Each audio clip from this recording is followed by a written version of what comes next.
to have pride in my race. I didn't take the,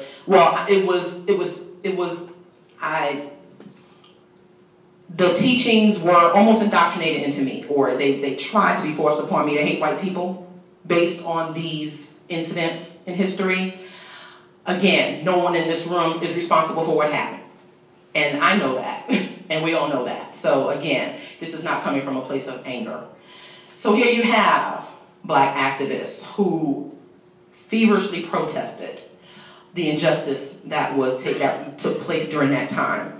You have Frederick Douglass. We all know who prayed with his feet. You know, he realized that praying and praying and praying wasn't getting him anywhere, you know, as a former slave. You have one of my heroines, Miss Ida B. Wells. Yes. And just a note about Ida B. Wells. She was the first black woman to, after being thrown off of a train for purchasing a first-class ticket on a railroad line, she was thrown off because she would not give up her seat for a white passenger. She was forcibly removed. She was the first black person to sue and challenge Jim Crow laws in court. And she won the initial, she won the initial case. So before Rosa Parks, there was Ida B. Wells. The decision was later reversed on appeal, but it further fueled her activism. And she was a journalist, a teacher. She was very much a crusader against lynching. Yep. So that was, you know, she's not necessarily recognized in the history books as much as she should be. She was very much a very, very important person when it comes to fighting for human rights and being noted in history in general, not just black history. You have Martin Luther King, of course, who although he was a reverend, we all know he was formally educated and received his doctorate, you know, in theology. Yes, he ran on a religious platform, but he also did not just relegate his teachings and his sayings to a religious ideology. You know, it was more, it later on became definitely more human rights oriented, because again, to be mistreated as a people has nothing to do with your ideology, but how you're being treated as a person or in general.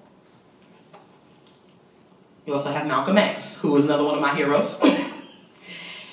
And his father was a Marcus Garvey follower. Also another very noteworthy person to note. He was the father of what was called the Back to Africa movement, very much the father of Pan-Africanism. They encouraged black pride. They encouraged, well, of course, when Malcolm X was in the Nation of Islam, they talked a lot about the white man being a devil and such, but his experience and, you know, his life is one that is very noteworthy, because he had been through, you know, a lot in his life. And so he's very much a person that is worthy of knowing. Very, very good quotes come from Malcolm X. And we also have here Medgar Evers, who was an attorney in Mississippi. Now, he was killed, of course, during that era in the 50s, he was a part of the civil rights movement. He was shot in his home, or I think in a driveway. And thanks to local activists and lawyers who were working with, I think this was in the 80s, they were able to reopen his case, bring his killers to justice. So it was very, very, and he's not as well known as Martin Luther King, but he's very much a critical person in the civil rights movement, and of course the fight for human rights, especially for black people. And last, you have W.E.B. Du Bois, or Dubois, however you want to refer to him. Yes, he's the founder of the NAACP, Harvard educated. Later he actually opposed Marcus Garvey, for people who don't know that. He was very much against Marcus Garvey's ideologies and also Booker T. Washington's. which pretty much said, you know, well, Booker T. Washington was get along with white people, do what they tell you to do, just kind of get along to go along. He was very much against that, but he was also very much against the Black Pride stance that Marcus Garvey had. But ironically, he became a Pan-Africanist and relocated to Ghana, where he died, where he passed away. He lived until his death. And they honor him. They have a center, I know, in one of the cities dedicated to him for all the work that he has done. So now we go into how has the church played such a huge role in the Black community? And it has. It's indisputable. You know, we cannot deny that. The first one was that it served as educational institutions for Blacks after slavery. Beyond the teachings of the Bible, they taught slaves who couldn't read and write your basic alphabets, your basic grammar, or as much as possible. So it served as a very useful purpose back when there were schools, and there was no access to public schools and education, definitely not higher education. So they served as that. They also serve as a foundation for many HBCUs, and for those who are not unaware of the term, it is historically Black colleges and universities. Predominant, they're mainly in the South. And for those of you who are within the Secular Student Alliance, or you wonder why there aren't many Black students or in more Black colleges that are more involved in the secular movement, is that a lot of these institutions started out in churches. They are still backed by churches. A lot of them are religiously affiliated.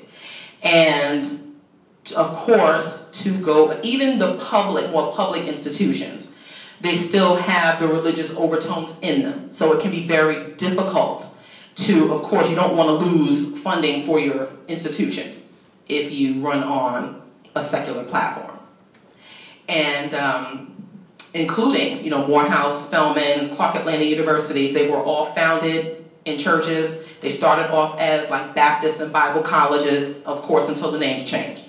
But they are still very much affiliated and funded by the religious community. Spelman motto, our whole school for Christ. Yes. Yes. What about state schools like FAMU, for example? I know that it's predominantly Black school, but I don't think it's religiously affiliated. However, because most people do come from the South, and where church is a big part of their lives, it still has that huge presence. So, but it's not. It's more government funded. I'm pretty sure they may receive some grants and such from some religious organizations. But I can't.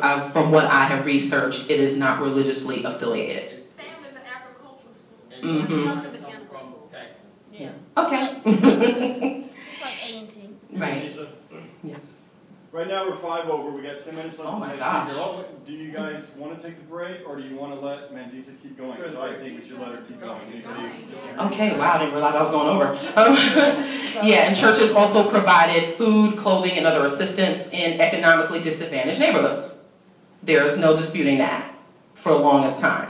Now we get into how religion has crippled the Black community. Because for all the work that it has done, it has also played, nowadays especially, with all of the advancements in the world today, it's now a detrimental factor